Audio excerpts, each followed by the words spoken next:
Nizamabad MP Dharmapuri Arvind Nizamabad urban MLA Tanupal సూర్యనారాయణతో కలిసి media ప్రతినిధులతో చిట్ చాట్ కార్యక్రమాన్ని నిర్వహించారు. ఈ సందర్భంగా మీడియా ప్రతినిధులు స్పందించిన ప్రశ్నలకు ఆయన సమాధానమిచ్చారు. రాబో పార్లమెంట్ ఎన్నికల్లో భాజపా తన సత్తా చాటుతోందని ఆయన ఆశాభావం వ్యక్తం చేశారు. 20,000 కి తక్కువ పసుపు రేటు ఉండదు.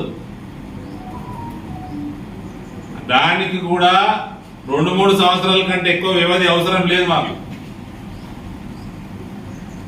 మా పనికి లోకల్ ప్రభుత్వాలు అడ్డం కాలటమే కూడా చాలు. కోఆపరేట్ చేస్తే చేయండి, లేదా గమనం కూర్చోండి, రాజకీయాలు చేయకండి. మీ పార్టీలు దశాబ్దాలు ఉన్నాయి. మీ పార్టీలో ఎంపీలు చాలా మంది ఉన్నారు. ఇతర పార్టీల ఎంపీలు ఉన్నారు. ఎవరు పట్టించుకోలే.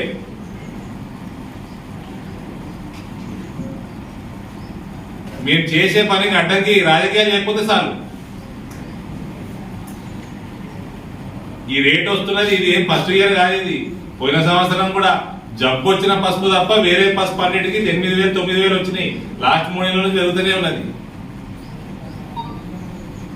సహకారం సున్నా రాష్ట్ర ప్రభుత్వం నుంచి. ఇప్పుడు వచ్చిన ప్రభుత్వం కూడా రాజకీయాలు చేయకపోతే చాలు. 20,000 దాటిచ్చే బాధ్యత నాది. భారతీయ జనతా పార్టీది, మోడీ గారి ప్రభుత్వాన్ని. మోడీ గారు ఆల్రెడీ పసుపు పొడికి 400% ఎక్స్పోర్ట్స్ పెంచాలన్న టార్గెట్ ఇచ్చారు. నెక్స్ట్ 6 సంవత్సరాలలో 2030 లోపల ఆ టార్గెట్ తోటి పనులు మొదలైపోయినాయి. ఇంకో విషయం, పసుపు రైతులకి అమిత్ షా గారు 200 కోట్ల పసుపు రీసెర్చ్ సెంటర్ ని స్థాపించడం జరుగుతుంది అని చెప్పిన.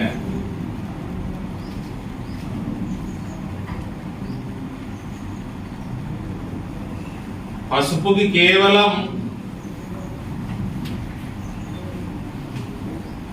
పసుపు రైతులకి రానున్న కాలం బంగారు భవిష్యత్తు. రాజకీయాలకి మీరు బలి కాకండి చాలు. ఏ పార్టీడు మీకు హెల్ప్ చేయలే, ఏ ఎంపీ గట్టిగా బలంగా మీ పట్ల నిలబడలే. అది రేటు కానీ, అది బోర్డు కానీ. దయచేసి మీరు ఎన్ని ఉద్యమాలు చేసిండ్రో అవన్నీ గుర్తు చేసుకొని రానున్న కాలంలో నరేంద్ర మోడీ గారికి మద్దతు ఇవ్వాలని కోరుతా ఉన్నా.